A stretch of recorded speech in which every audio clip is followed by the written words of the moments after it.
verse, John chapter 17, verses 20 to 23. And the title of our message today, I entitled it, The Lord's Prayer for Unity. The Lord's Prayer for Unity. Okay, so reading together now in your own Bible, John chapter 17, verses 20 to 23. Ready, go. Neither pray I for this alone, but for them also which shall believe me through their word, that they all may be one, as thou, Father, art in me, and I in thee, that they also may be one in us, that the world may believe that thou hast sent me. And the glory which thou gavest me, I have given them, that they may be one, even as we are one, I in them, and thou in me, that they may be made perfect in one, and that the world may know that thou hast sent me, and hast loved me, alas them, and thou hast loved me. All right. Did you notice how many times the Lord has mentioned be one? Shall we pray then? Heavenly Father, we thank you, O God, for your prayer, the prayer of the Lord Jesus Christ when he was still on earth, praying for us, even though we were not yet in existence during the time. And Lord, I pray that you will give us understanding, comprehension, that we might understand the word that you want to speak to us, the word that you want us to make alive in our life, to walk the truth that you want to tell us. My Lord, please connect us truly, not only through the internet, but through our intellect and our soul and emotions. My Lord and my God, forgive us from our sins. Cleanse us that we may be worthy of coming to you. Empty ourselves, O Lord, that there will be no distraction in receiving your word, that we may walk the walk that you have taught for us. And thank you for the love that you have given us. Thank you for your great sacrifice that you have done for us. And may your will be done unto us as we always wanted to follow you and obey you. For all these we pray in the sweetest name of our Lord Jesus Christ. Everyone say, Amen and Amen. Shall we all be seated, please? Pwede na po tayong maupo. All right, so papapasin nyo that the verse that we had, the verses, the four verses that we have read, it was always repeated by the Lord Jesus Christ that we all be in one. That's the Lord's prayer for the believers to be united. No?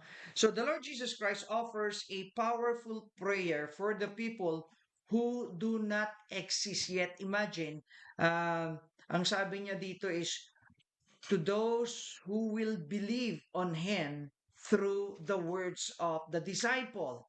Oh, so imagine, pinagpe-pray na tayo, kaya nakakatuwa at ganun talaga tayo kamahal ng Panginoong Diyos. Panginoong Kristo, He is speaking a future reality into existence through prayer. His words and His prayer are inherently prophetic. Imagine, 2,000 plus years, He already prayed for us na sabi niya is, who will come to believe in Him. The Lord Jesus Christ isn't just guessing people that will believe. Tandaan natin, hindi po siya hinuhulaan or just alam natin or katulad natin na siguro maniniwala yun. No, God knows who will believe. With His sovereign power, He declares the testimony of the apostles that they will bear fruit. Di ba? Napakaganda nung makita na talagang yung gagawin ng mga apostles and disciple ay magbubunga, ganun din naman tayo. He is looking across the centuries at you, at every one of us.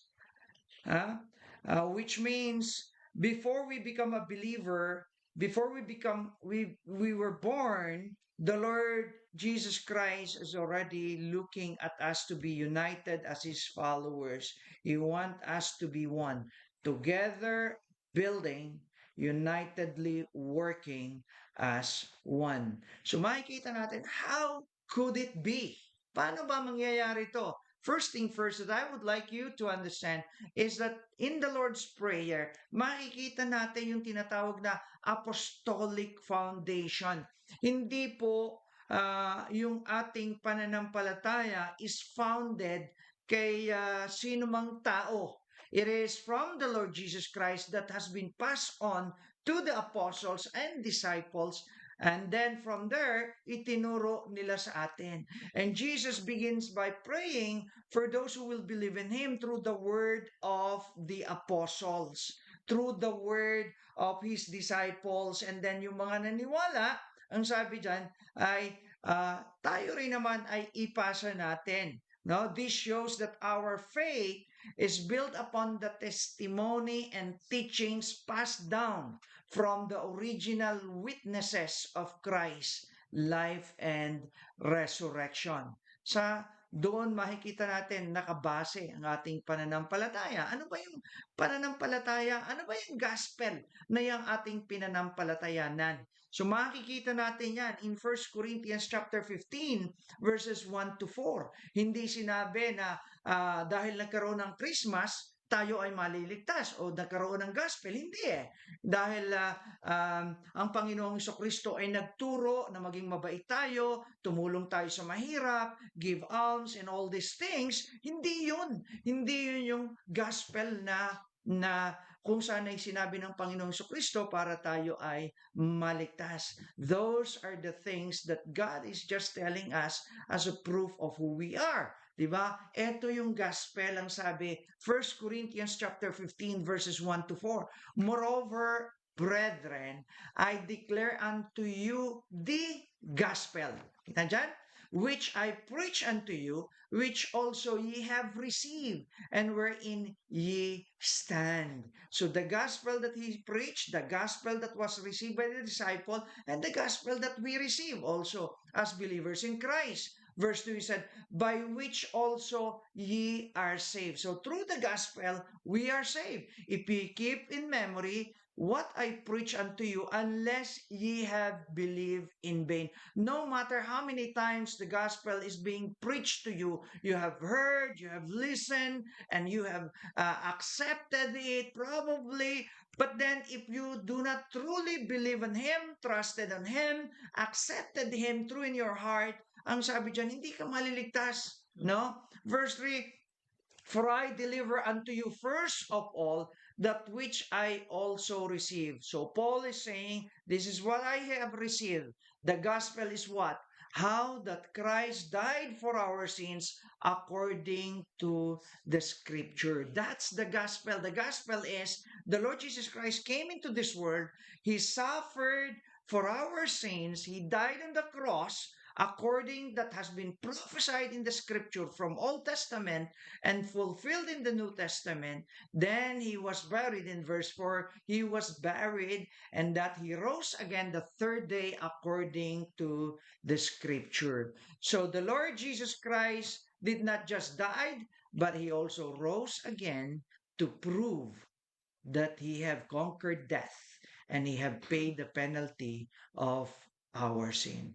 And that's the gospel that we are holding on. No, that's the apostolic foundation na kung saan ay sinasabi ng Panginoong Kristo sa atin. The secondly is through absolute alignment. Through absolute alignment. Pag sinabing absolute, eto na yon, firm na yon, sovereign yon, galing yon sa Panginoong Diyos. Alignment, ibig sabihin, iisa tayo, united tayo, magkakasama tayo. Ano ang sabi ng John chapter 17 verse 21? John 17:21.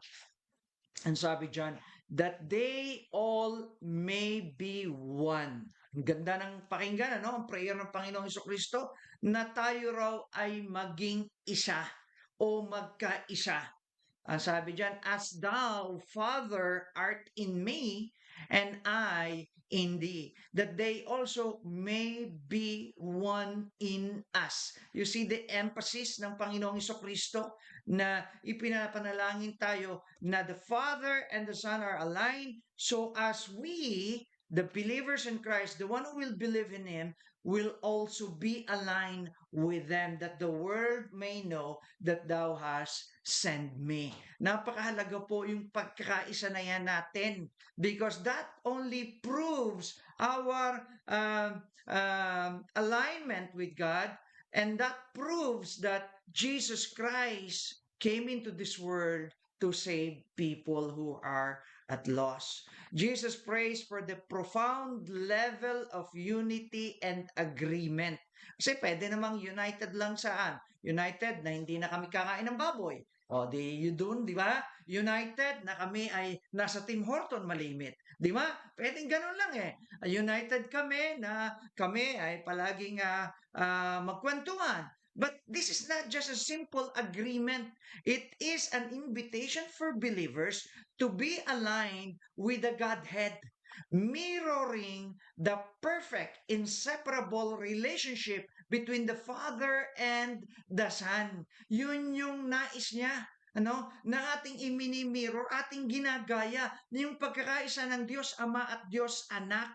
Kung gaano nagmahal ang Panginoong Diyos sa kanyang Diyos Anak na ipinadala sa lupa, ganon din tayo. God wants us to have that kind of absolute alignment.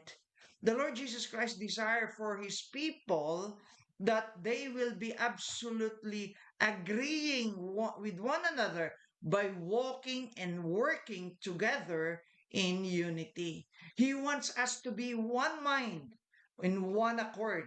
In other words, kung titingnan natin, everything that we must do or must done should be maintaining unity in the body. No? Sa lahat ng ginagawa natin ay parang dapat ay may pagkakaisa. No? The Lord, notice the Lord's will for His people. Makikita natin yan dito again in 1 Corinthians chapter 1 verse 10, reading together. Though your speaker, or you are in mute, you can read it together with me. In 1 Corinthians chapter 1 verse 10, it says, now I beseech you, brethren, by the name of our Lord Jesus Christ, that ye all speak the same thing, and that there be no division among you, but that ye be perfectly joined together in the same mind and in the same judgment. That is how the Lord wanted, no? Sa bawat isa sa atin, no? We have the same mindset, we have the same doing, we have the same judgment. There is no separation, there is no division, because we all are speaking the same language that is coming from the Word of God that was passed on to us by the apostles. No? And thirdly, makikita natin diyan is through authentic witness. Through authentic witness. In John chapter 17 verse 23, ano sabi diyan? I in them and thou in me.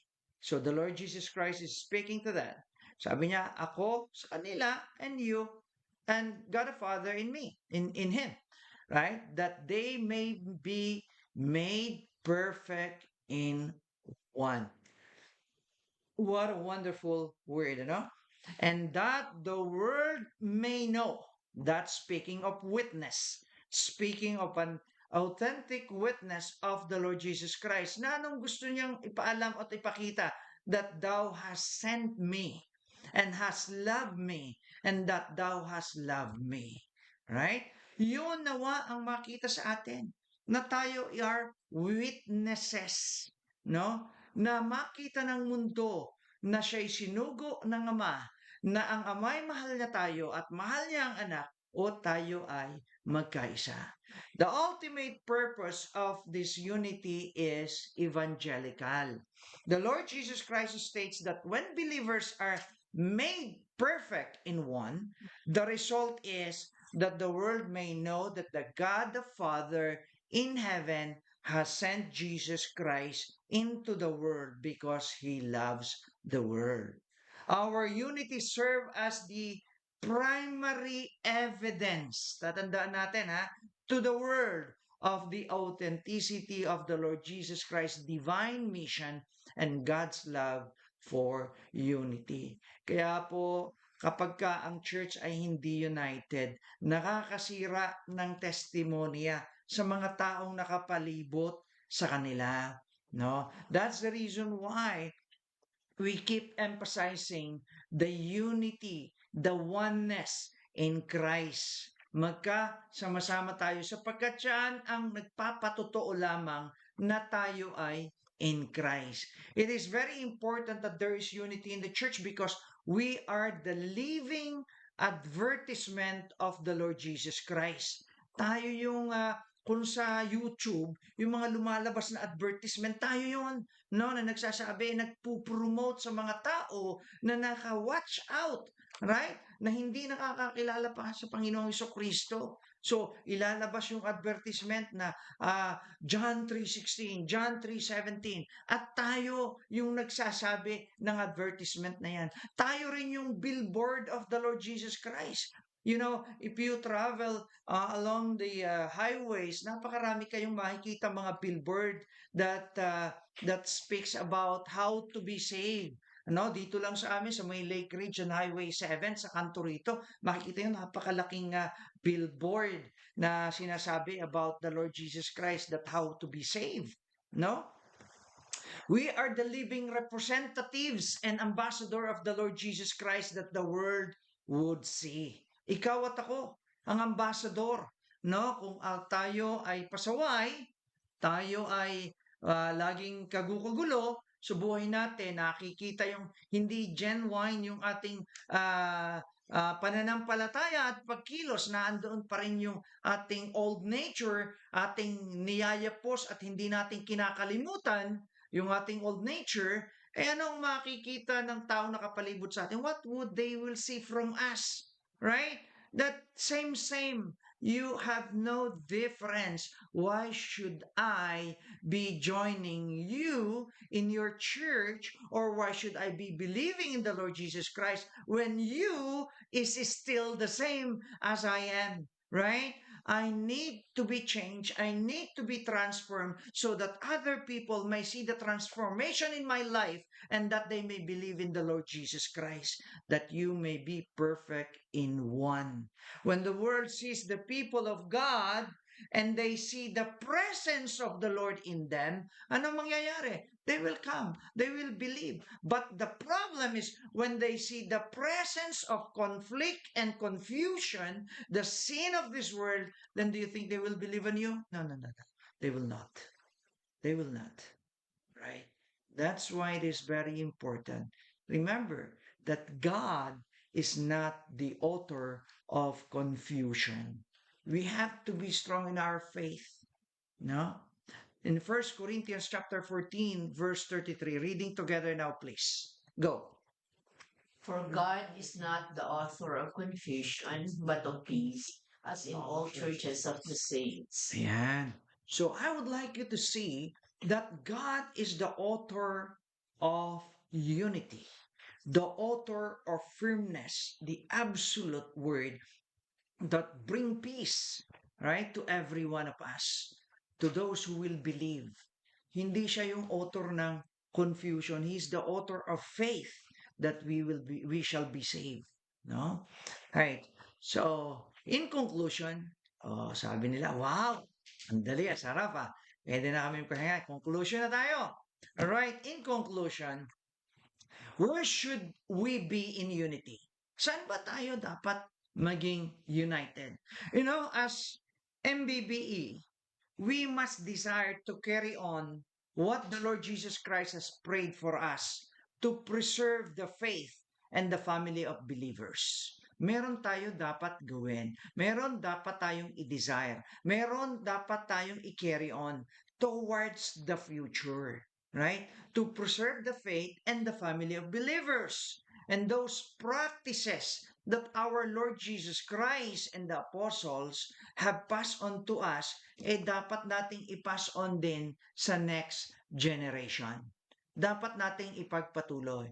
Alam mo, natutuwa ako doon sa teens. I hope that you, little by little, you will be able to comprehend and understand what does the evangelism means to you. No, as PA ay tinuruan kayo kahapon about the love of soul, o paano mag-witness, o yung nais niya na tayo ay makawi ng soul para sa kanya. Ganon din dapat maging attitude natin. And we, the oldies, or the young adults, or the young ones, mga kapatid, hindi porke tayo ay may trabaho, busy sa trabaho, ay nakakalimutan na natin na sabihin sa iba yung pagmamahal ng Diyos. We should do our best to pass on to the next generation that God loves them. Tandaan nyo, no? God loves all the people. Hindi lang tayo ang mahal ng Panginoong Diyos.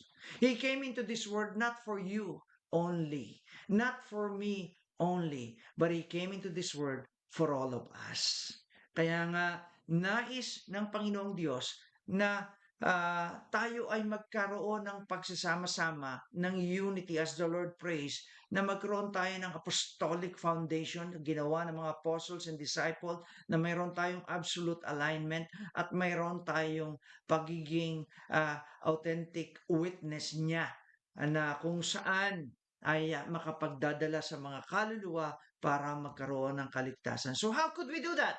Okay? How could we do that? How could we pass on the word of the Lord Jesus Christ to them? First thing first is our unity of bringing the gospel everywhere and anywhere. No? Magkaroon nawa tayo ng ganyang attitude na we are united to bring the gospel. Alam na niyo yung gospel, di ba? 1 Corinthians chapter 15 verses 1 to 4. No? Everywhere and anywhere. Kahit saan, no? Ay dapat dalahin natin ang gospel. Dapat nating nasa sa bulsa palagi, nasa ating bibig, nasa ating puso, nasa ating isipan, that when the prompting of the Holy Spirit comes into us, we could at least say, you know what? Jesus loves you. You know what? God loves you. Do you know that God wants you to go to heaven? Do you know that it's not about religion?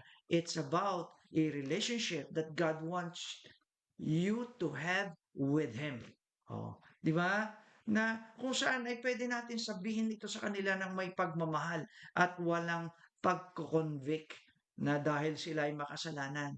Lahat naman tayo makasalanan, pero may mga tao talaga na nakukonvict pag sinabihan natin. Ewan ko, bakit hindi nila matanggap, no?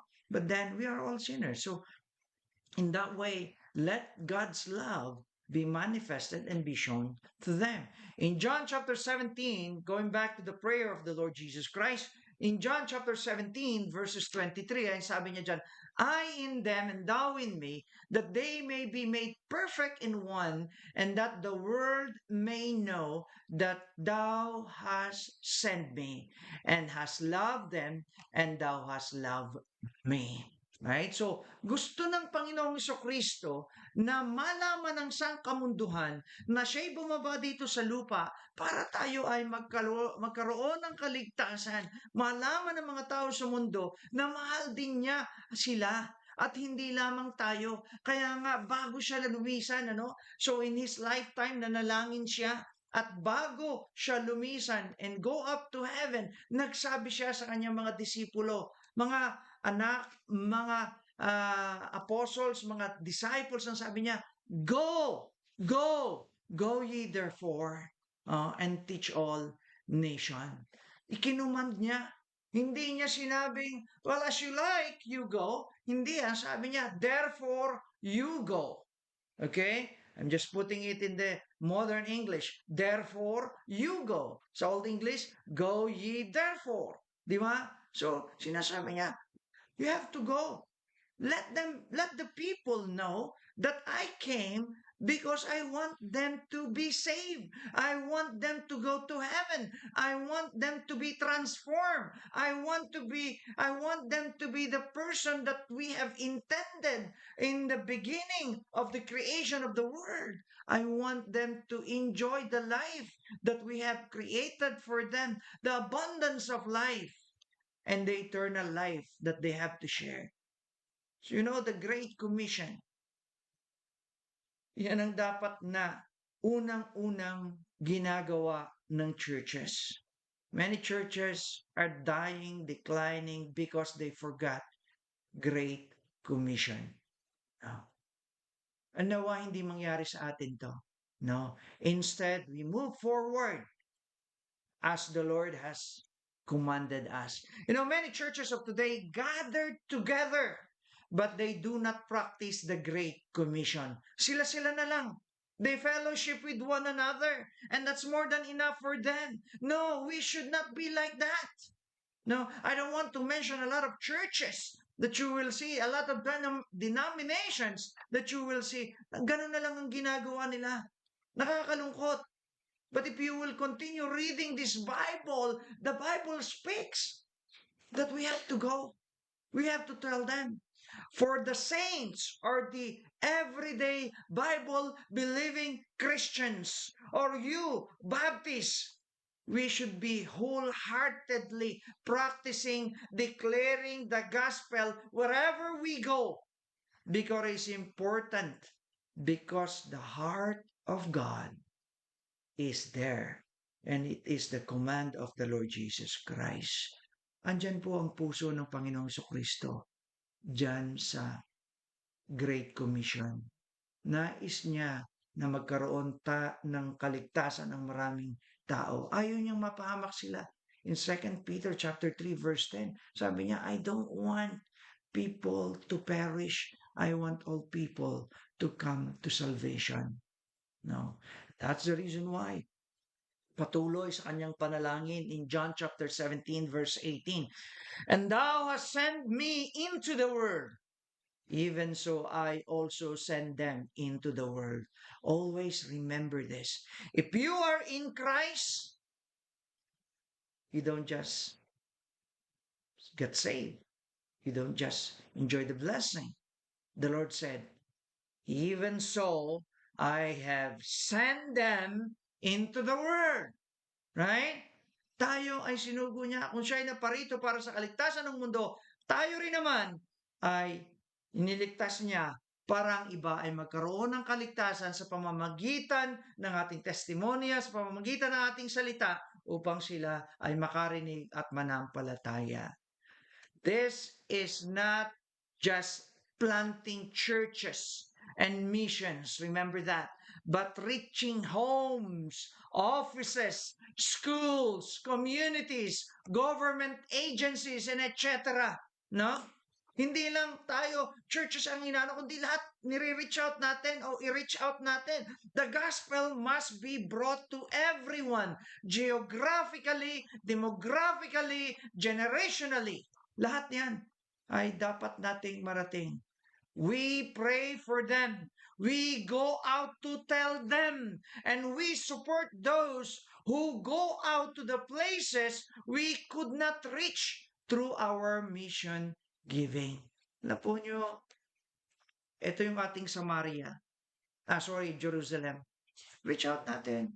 Okay? Loved ones, friends, no? Tapos may Samaria tayo dyan sa palibot pa natin sa buong katorontohan. Let's reach them out. Pwede pa natin gawin, ano? Pero pagdating na dun sa extended part, Judea and the outermost part of the world, hindi na natin kayang pumunta ng Africa or any other part of the world. But you know what? We can still do something by praying and supporting them through our mission giving. Di ba? Kaya tuloy lang tayo. You know what? Your investment in the Lord ay napakaganda sapagkat the reward in heaven is waiting for you. Right? Hindi naman po sayang yung inyong ginagawa. You might not be reaping what you have sown in this world right now, but when you go up to heaven, you will reap the blessing that you are not ikaw nga, hindi mo ine-expect out there in heaven. Hindi ka lang basta pumunta sa heaven, kundi may blessing ka pa, may reward ka pa doon, may kanang. In Acts chapter 8, verse 4, ano sabi dyan? Therefore, they that were scattered abroad went everywhere preaching the word. Isn't it wonderful? Right? Ang mga disciples, followers of the Lord Jesus Christ, pinersecute ni Paul or ni Saul during the time, no, ng mga pariseo, ng mga kung sino-sino doon. At ano nangyari sa kanila? They were scattered, right? And they went everywhere. Pero hindi lang sila umalis doon para makatakas sa persecution. They went out at the same time, baon-baon nila, they carry on the gospel of Christ and telling it to others. The same thing we Filipinos, no? You have to understand this. We go out to our country because of the economic persecution or social chaotic situation or political chaos or corruption na nangyayari sa atin. But then we go out not only for prosperity or for our stability or for economic prosperity, but also we as a child of God, we should carry on the Word of God, the Gospel, to other people. Kaya yan po yung ginagawa natin, no? In Acts chapter 16, verse 4, and sabi dyan, and as they went through the cities, they delivered them the decrees for to keep, and that were ordained of the apostles and elders which were at Jerusalem. And so were the churches established in faith and increased in number daily. So as we go on to different cities, ay dapat lang na na talagang establish natin ang salita ng Diyos na maraming tao ang makakilala sa Kanya. We should be in unity with what the disciples were doing. Dapat katulad din naman tayo ng mga disciples. Anong ginagawa nila? Ganon din dapat gawin natin. We should be in unity with the Lord Jesus Christ's compassion. Paano mahal ng Panginoon Kristo ang mga tao and love the people that are lost, that were lost. You know, the Lord Jesus Christ loved those people. He loves you and me. The Lord Jesus Christ was pleading to his disciple and to all of us to take action because there are many who are lost. Remember that. That is why we have a continuous program in this church of reaching out to people. Hindi po yung ating witnessing program o soul winning ministry ay naka-confine during summer lang, kundi it should be all throughout the year. Ito ay the whole year round. Kung natatandaan nyo, we printed a lot of tracts and even there is snow. We go around in the street of Birchmount. We go around in that perimeter and trying to knock the door and put the door hangers of the gospel. Oh, I was looking at the Facebook, nakita ko doon yung record nung A2R natin. Nakita ko, ganun pala talaga kami noon. Kahit nag-snow, nagsasabi, kasama ko si Kuya Romeo, nakasama ko pa si Kuya Ezekiel, doon sa picture, si Ate Beng. Sabi ko, talaga palang, even though there was snowing, we were doing this before. And we should be continuing, right? But now, you know, we have reached out people already. So why not reach them out, follow up them out, no? So let's continue on, all right, with those people, right? And let's also continue on in our gospel tract distribution. Tuloy pa rin natin. Huwag tayong manghinawa, no? Na mag-gospel tract. Alam ko na we are sometimes feel sad and dahil tinatanggihan, but just continue on. And most especially yung personal witnessing natin. No, may kakilala tayo, may kaibigan tayo sa school, sa trabaho na pwede naman nating i-express yung love ng Panginoong Kristo sa mamunting kaparaanan. Di ba? Sabi ng Panginoong Kristo, that the world may know. Okay? di gawin natin sa maliit na kaparaanan. We might not be directly witnessing to them, but we are showing to them who Christ is and what Christ wants for them. Right? Sinabihan ka na, ay, napaka-religious mo naman. Pwede mo naman sabihin, thank you for your comment, but you know what? Uh, it's not about religion, it's about relationship. Jesus loves me as He loves you too. O, mali mo, mag-impact yun sa Kanya. One day, tuloy mo na uli. Na you know what? Sabi ng Bible, John 3:16, siguro narinig mo na yon, di ba? So pwede mo nang sabihin sa Kanya, yung John 3:16. The very, very heart of the Bible that God loves people, that whoever believeth in Him will not perish but have an everlasting life without offense, because it is love. You know? So, continue on with group gathering or Bible studies. Kung meron tayo na Bible study, i-disciple natin, tuloy lang. You know, and that's our target this year, that every one of us will be able to disciple one. We need to listen and obey to the word of the Lord Jesus Christ. Right? To adhere to His command and to copy the practices of the early disciples and the many believers in different generation. You know what? Though we are confined only in this Bible, kasi kung wala tayong hilig sa magbasa ng history, confined tayo dito, right? Gayahin natin yung ginagawa ng early Christians. Pero kung kayo po ay mahilig magbasa ng histories, ng Christian histories, makikita ninyo that generation by generations, the Christians continue spreading the word, whether they put their lives at risk. Natutuwa ako, pagamat nalulungkot din, that in Iran, there's so much killing. But you know what? The more souls are getting saved in this situation in the Middle East crisis in Iran. You know that? So let's continue to pray our Christian brothers and sisters out there in the Middle East, that they can persevere and be strong in this situation. You know, as a true, faithful followers of Christ. Remember this, MBBENs. We don't just join a so-called Christian church.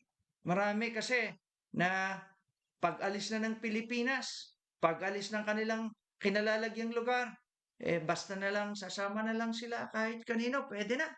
Alright? Tayo po, hindi po tayo dapat ganon. We join a Bible-believing, preaching church. Yun po ang dapat natin na maging attitude kung tayo man ay malipat sa ibang lugar.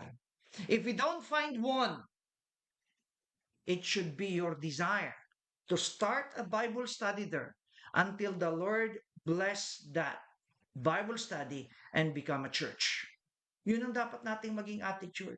I'll just share to you some testimonies in the Middle East. In Saudi Arabia, si Preacher Virgil, he started the ministry because there was no Bible Baptist church in Saudi Arabia when he came there. So he started. In Kuwait, with Pastor Noe, was the same issues. They start the Bible Baptist Church there. In UAE, at the time of the late Pastor Raul Nazaret, he established 7 congregation there. Kasi naghanap sila ng church, na Bible Baptist Church. Wala sila nakita, nag-start siya. The same thing in Qatar. Because there was no Bible Baptist Church in Qatar during the time. By the grace of God that's working in us, we were able to establish 4 congregation in Qatar. So, our desire here in Canada is still the same. Ganun pa rin dapat ang mga desire ng bawat isa sa atin. Though there are about 300 Baptist churches here in Ontario, there are many who are still lost and need to be reached out.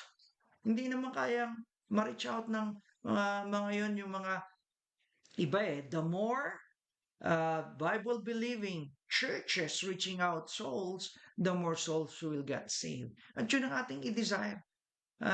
That's the reason why we registered our church as MBBE Canada, for your information. Hindi natin i-register siya as MBBE lang, kundi MBBE Canada, because we want to evangelize by the grace of God, if God's willing. All right? Kaya ginawa natin, we are hoping that God will bless us and lead us to different cities and provinces in Canada.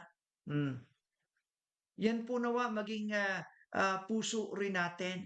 We would like to see people get saved and have relationship with the Lord and not just religion. We need to tell them it's about relationship. Religion doesn't save people from hell. Okay? Kaya kung religion lang, kalimutan mo na kasi walang patutunguhan. It's the relationship with the Lord Jesus Christ that is important. You know, every Bible-believing Christian should have the desire to practice telling people about the truth of the gospel, that there is no other way but Jesus alone. There's no other way. Sabi nung iba, there are so many ways. It's only one way daw na kung saan punta sa langit. Sad to say, my Bible said, no, there's only one way. Right? There's only one way. Let us seek God's grace that we will all be able to each one bring one. Yan ang desire ko sa bawat isa sa atin. Each one bring one. No? Each one win for Christ. Serve with passion and grace to let others know that there is Jesus who loves them. Nawayan yung puso natin. That there is God who had made salvation a reality.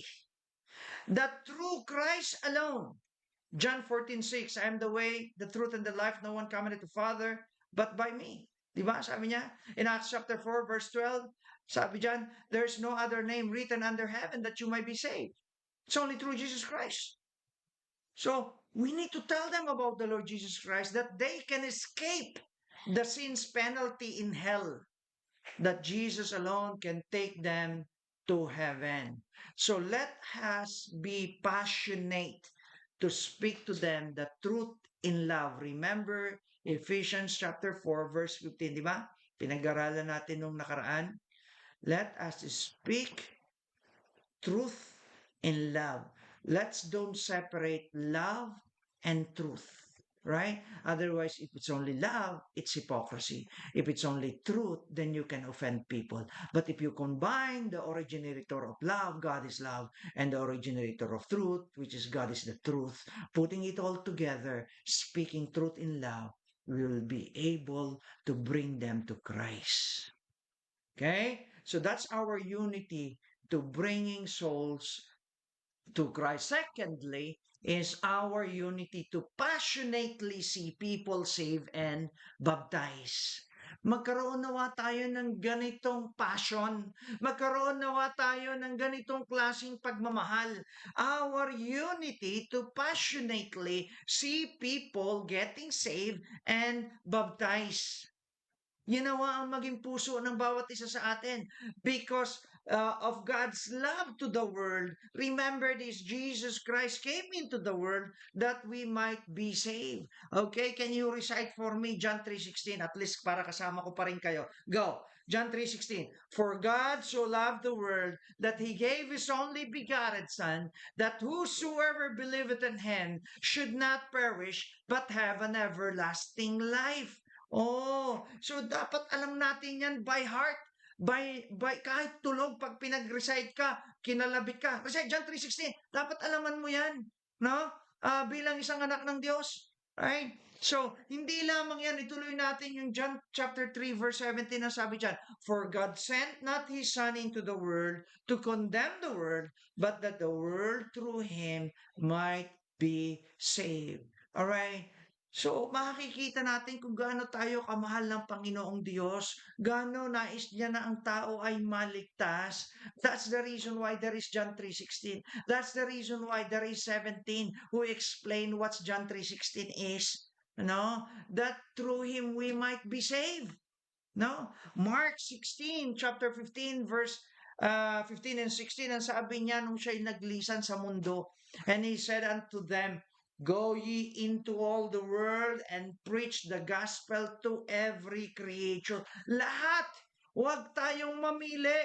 Maganda man, pangit man, pandak man, matangkad man, maitim man, maputi man, mayaman man o mahirap, lahat pwede nating share ng gospel. No. We should express that love, all creation. Ang sabi pa dyan, he that believeth and is baptized shall be saved. But he that believeth not shall be damned. Yun ang nakakalungkot eh. So if you feel and you understand that word carefully, that believeth not shall be damned, anong gagawin mo? Di sasabihin ko sa kanila para sila'y maligtas at manampalataya. Kasi ayaw ko sila na mapahamak. Hindi ko na ilagay dyan yung John chapter 3 verse 18 na yung mga hindi manampalataya ay napahamak na. Nakakalungkot, di ba? Kaya dali natin sa Panginoong Diyos ang mga taong ito. No? We, the Bible believers, must have the heart to passionately desire to see people within our reach and even the region beyond to be saved. Not only to be saved, but be baptized and grow spiritually in the love of Christ. The New Testament believers, or the New Testament itself, is a historical record how the disciples have desired that many people will get saved. Wherever they went, they proclaimed the gospel of salvation until it reaches our place and generation. Imagine kung yung mga disciple ay hindi nagpursige na ikalat ang salvation o ikalat ang gospel, hindi yan makakarating sa iyo, hindi makakarating sa akin. Amen. Kaya thanks be to the Lord na mayroong nagsabi sa iyo ng kaligtasan. At tayo rin naman magkaroon ng pagmamahal na sabihin ang kaligtasan ito. Philip went, when he was in Samaria, did not withhold to them about the gospel. At anong nangyari? Maraming naligtas. Alam nyo, yung Samaria, galit ang mga Hudyo dyan eh. Dahil sila yung mga compromisers. No, they didn't follow the law of Moses. So, parang Ninive din. Pero alam mo, ang ginawa ni Philip, hindi niya withhold. Sinabi pa niya sa kanilang kaligtasan. Verse 8, chapter 8, verse 12, but when they believed Philip, preaching the things concerning the kingdom of God in the name of Jesus Christ, they were baptized, both men and women. In Judea, in Samaria, preach the word. Be happy that you see people getting saved. Likewise, when Paul and Silas were in prison, they were rejoicing in prison. They were persecuted. You know what? In Iran, I have heard the news in Faith Nation, they said that despite of those government killing people, the protesters, the Christians are taking the opportunity to preach the gospel, to tell them about Jesus Christ. And you know what? The churches are growing despite of those persecution that they have done.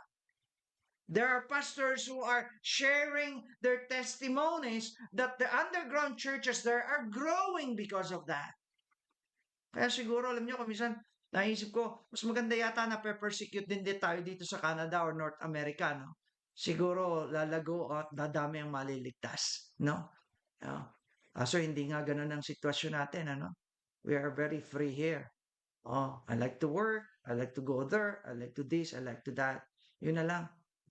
But sana naman, ay yung like natin, i-like din naman natin yung mag-share ng gospel. No?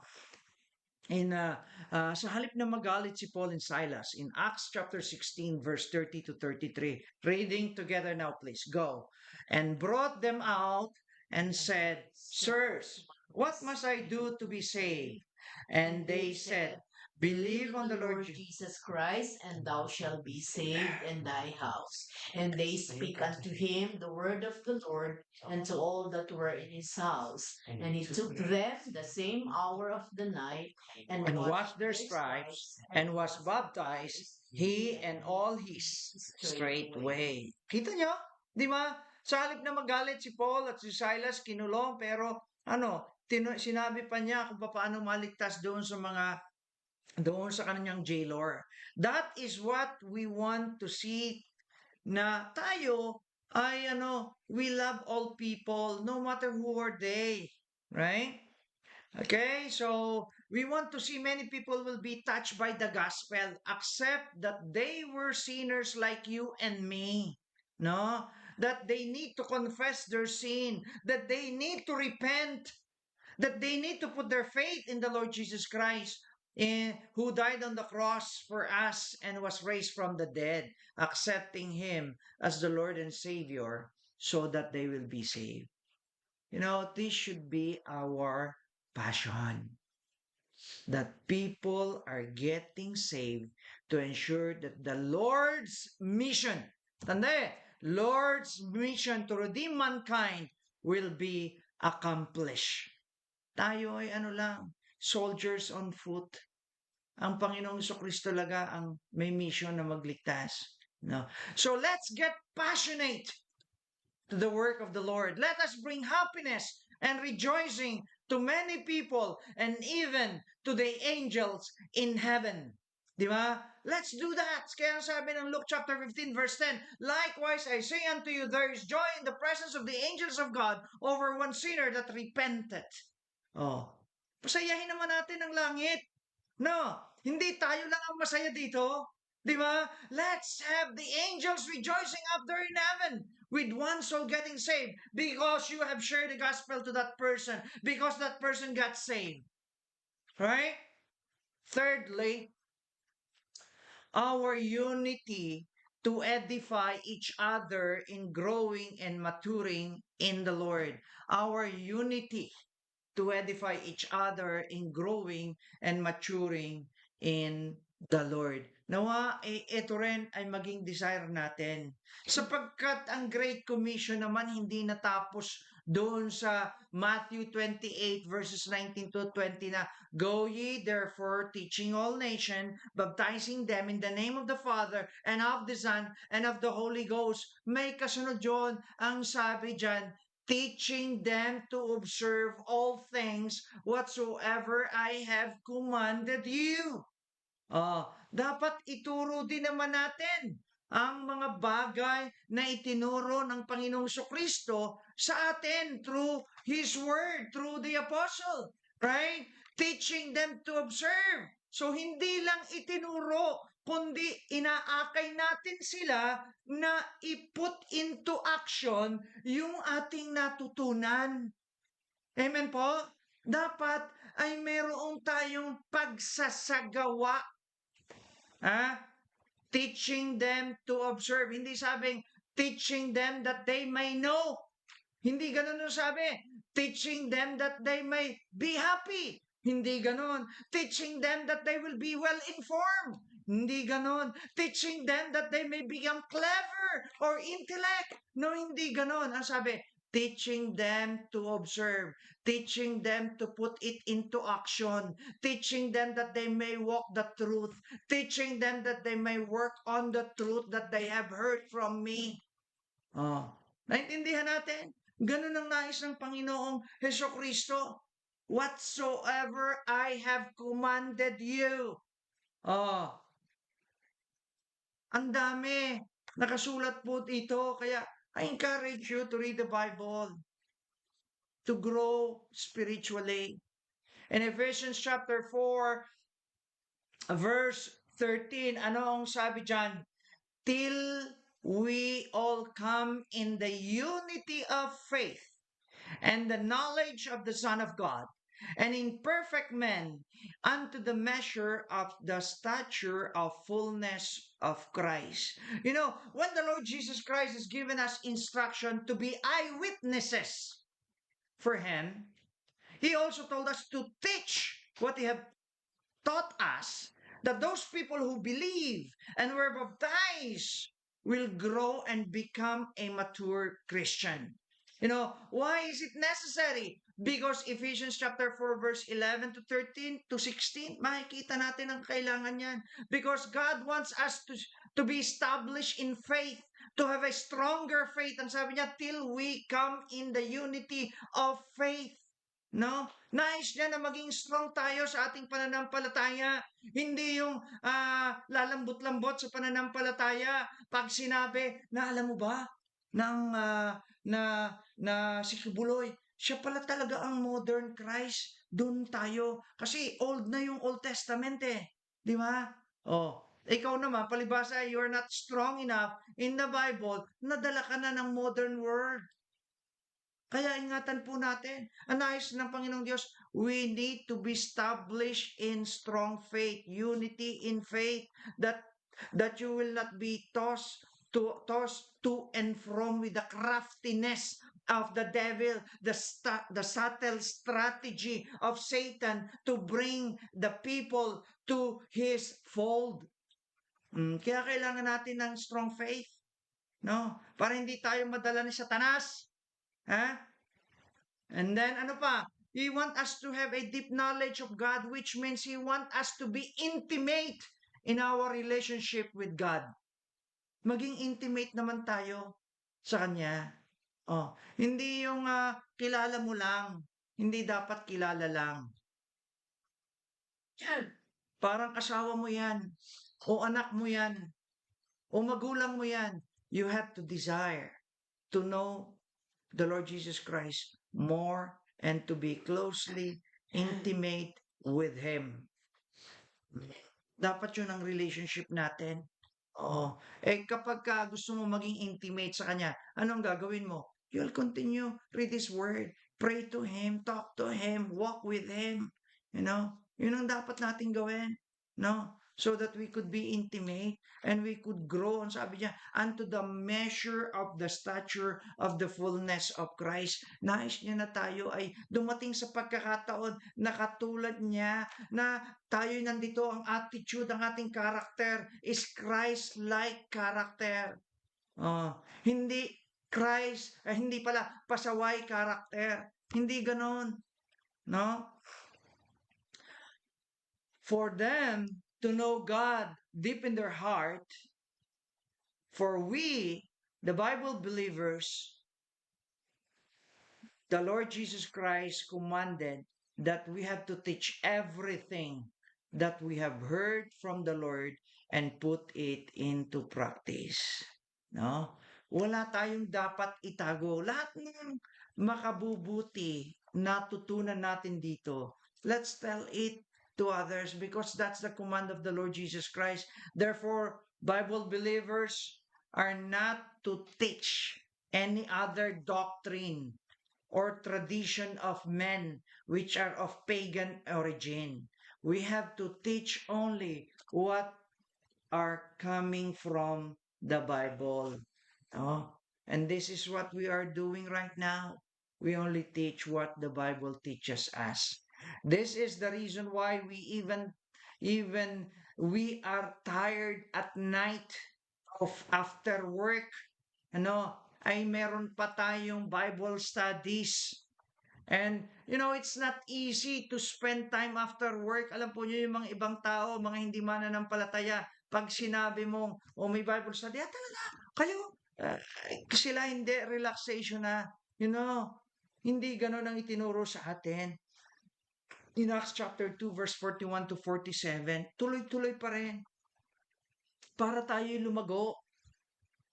And we have to be eagerly doing it.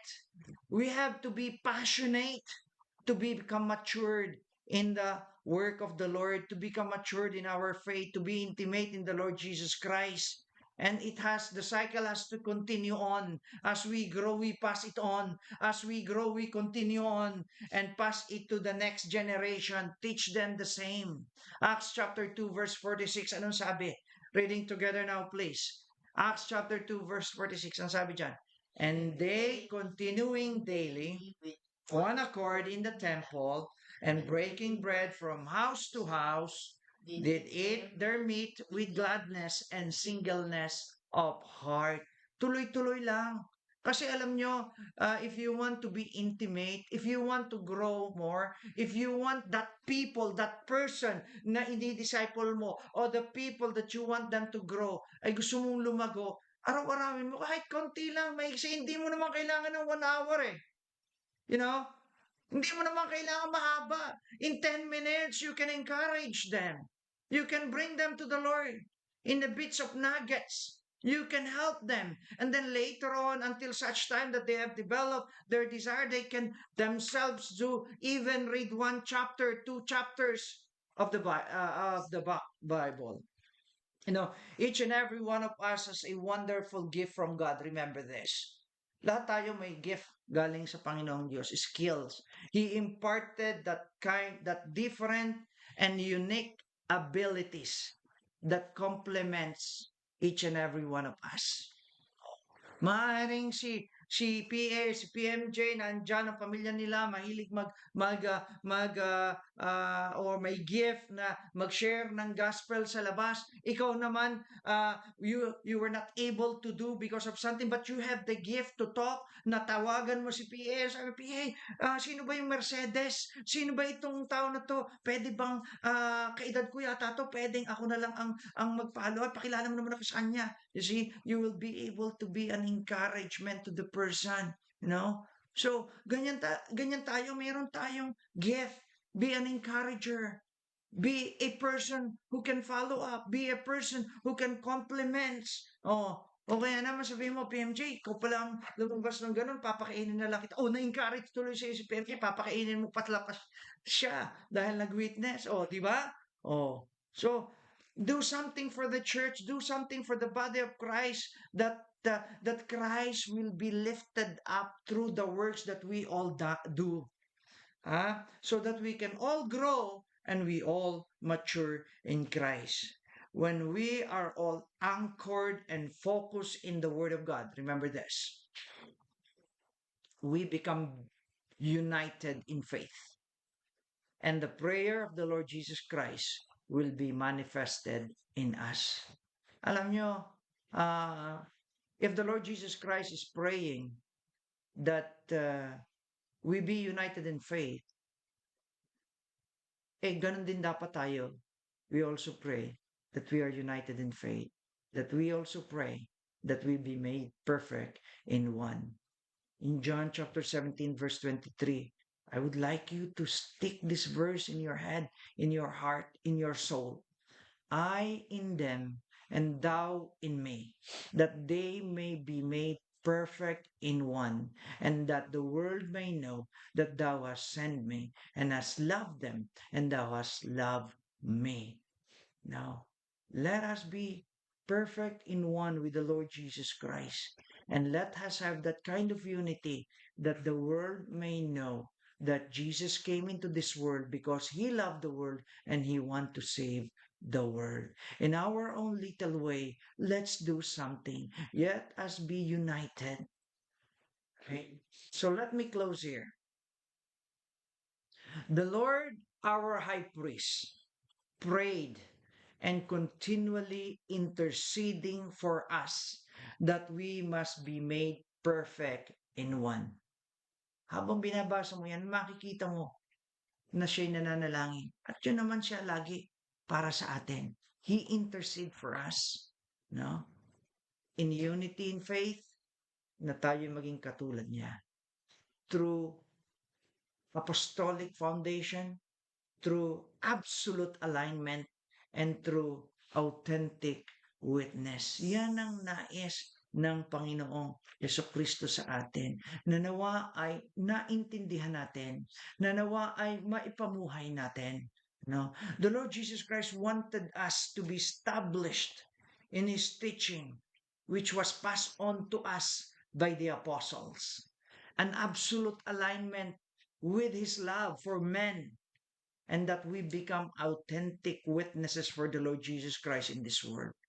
And all this should be seen in us. Sana makita sa atin that the world may know that God loves them and that the Lord desired to save them and be with Him or be with them someday. Right? Na itong mga taong ito ay makasama ng Panginoong Jesucristo someday. Therefore, mga kapatid, in our part, ito naman ang nais ng Panginoong Diyos sa atin. Therefore, we must be unitedly bringing the gospel everywhere and anywhere. Anywhere, everywhere. passionately seeing people getting saved Mm. and baptized and edifying each other and growing and maturing in the Lord.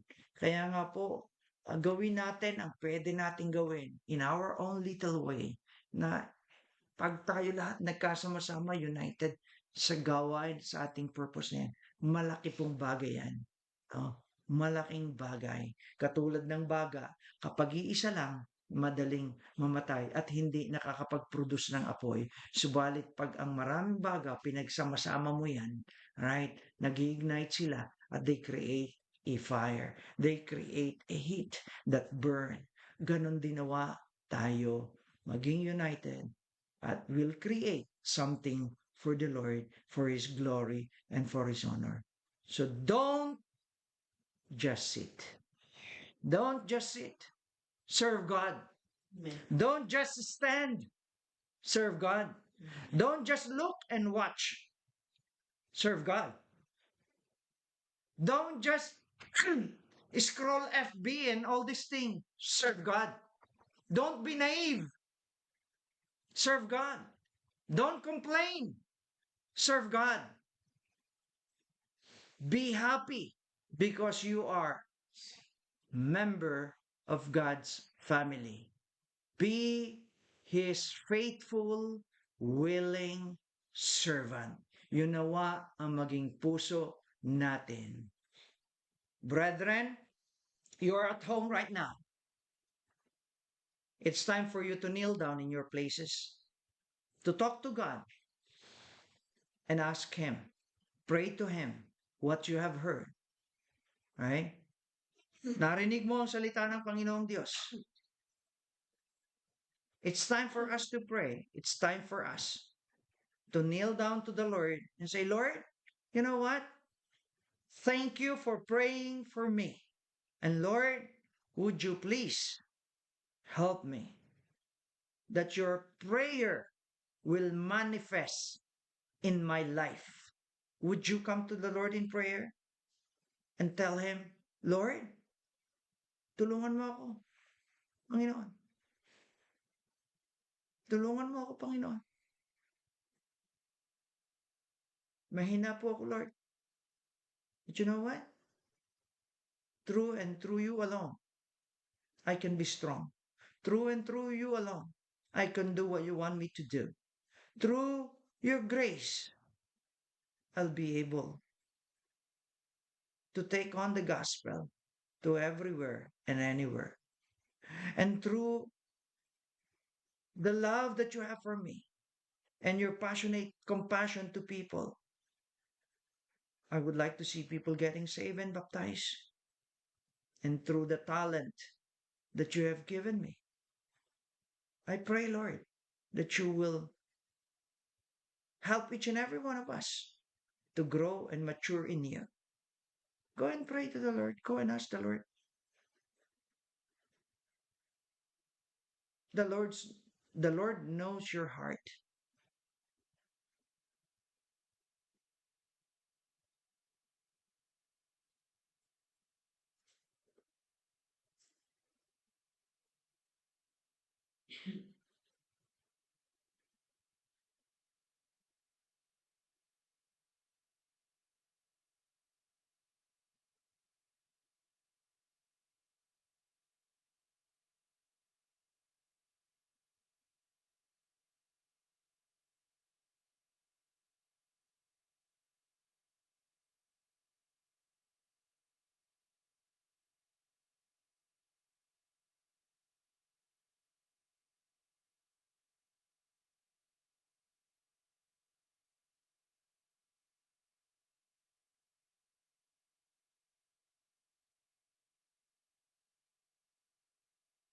Heavenly Father,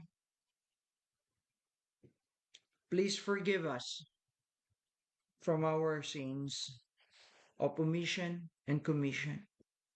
Please forgive us, O God, Lord, that there are times that we ignore your call. There are times that we are weak to follow and obey you, though we have heard though we have listened, but we have disobeyed. Forgive us, O dear Father. Forgive us for all our shortcomings.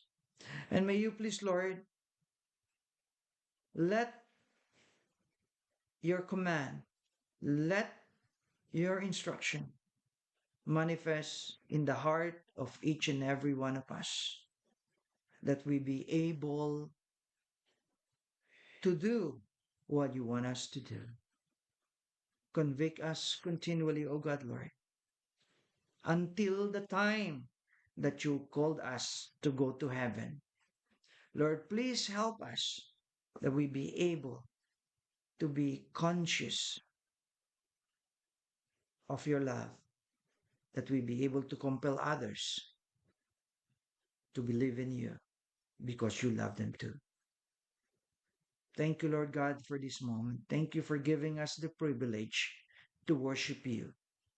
Thank you, O God, for this opportunity. Thank you, Lord God, for the salvation that you have given to us, particular to me. Thank you, Lord.